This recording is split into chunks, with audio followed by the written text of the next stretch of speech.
नमस्कार, जय श्री कृष्णा, राधे राधे। आप देख रहे हैं प्राचीन दिव्य ज्ञान। आप सभी का एक बार फिर से स्वागत है। आज हम सुनेंगे हल षष्ठी व्रत कथा। हल षष्ठी व्रत भाद्रपद मास के कृष्ण पक्ष की षष्ठी तिथि को मनाया जाता है। हल षष्ठी या ललई छठ भी इसे कहा जाता है। ये पर्व भगवान श्री कृष्ण के बड़े भाई बलराम जी के जन्मोत्सव के रूप में मनाया जाता है। हल छठ व्रत में हल द्वारा बोया हुआ अन्न या कोई फल नहीं खाया जाता है। इस दिन गाय के दूध दही के सेवन की भी मनाही होती है। सिर्फ भैंस का दूध दही या घी ही काम में लिया जाता है। अब हम सुनेंगे हल षष्ठी व्रत की कथा। एक ग्वालिन गर्भवती थी। उसका प्रसव काल नजदीक था, लेकिन दूध दही खराब न हो जाए इसके लिए वो बेचारी घर से दूध दही बेचने के लिए चल दी। कुछ दूर पहुंचने पर उसे प्रसव पीड़ा शुरू हुई। झड़बेरी की ओट में अपने बच्चे को जन्म दिया। उस दिन हल षष्ठी थी।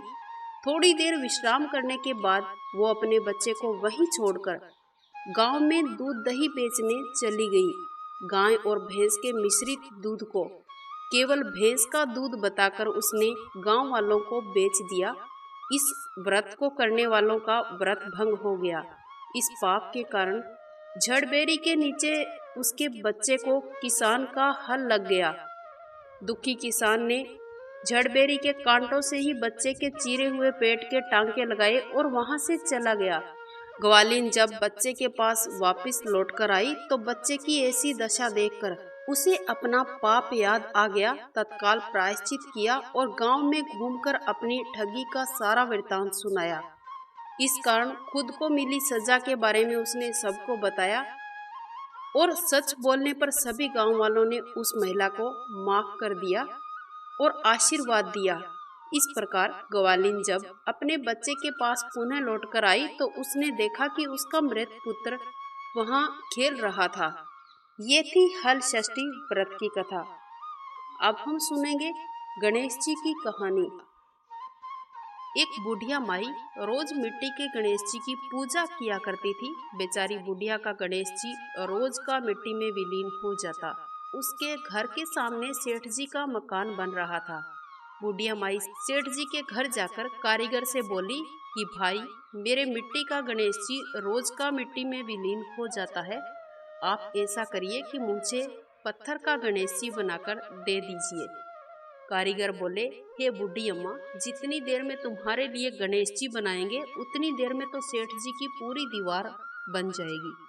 बुढ़िया ये सुनकर बहुत दुखी हुई और अपने घर वापस आ गई। दीवार पूरी करते करते शाम हो गई।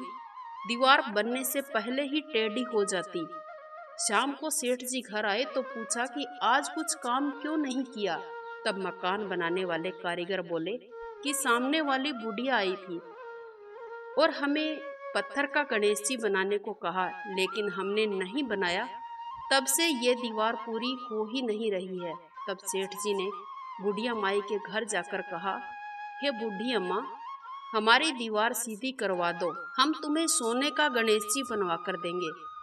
गणेश जी ने यह सुना तो सेठ जी के घर की दीवार एकदम सीधी हो गई। सेठ जी ने बूढ़िया माई को पूजा के लिए सोने का गणेश जी बनवाकर दान दिया। गणेश जी को पाकर बुढ़िया बहुत प्रसन्न हुई।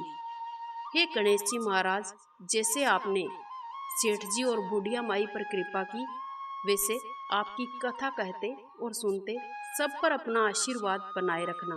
बोलिए गणेश जी महाराज की जय। आज का हमारा वीडियो यहीं तक। मुझे उम्मीद है कि आपको ये कहानी जरूर पसंद आई होगी।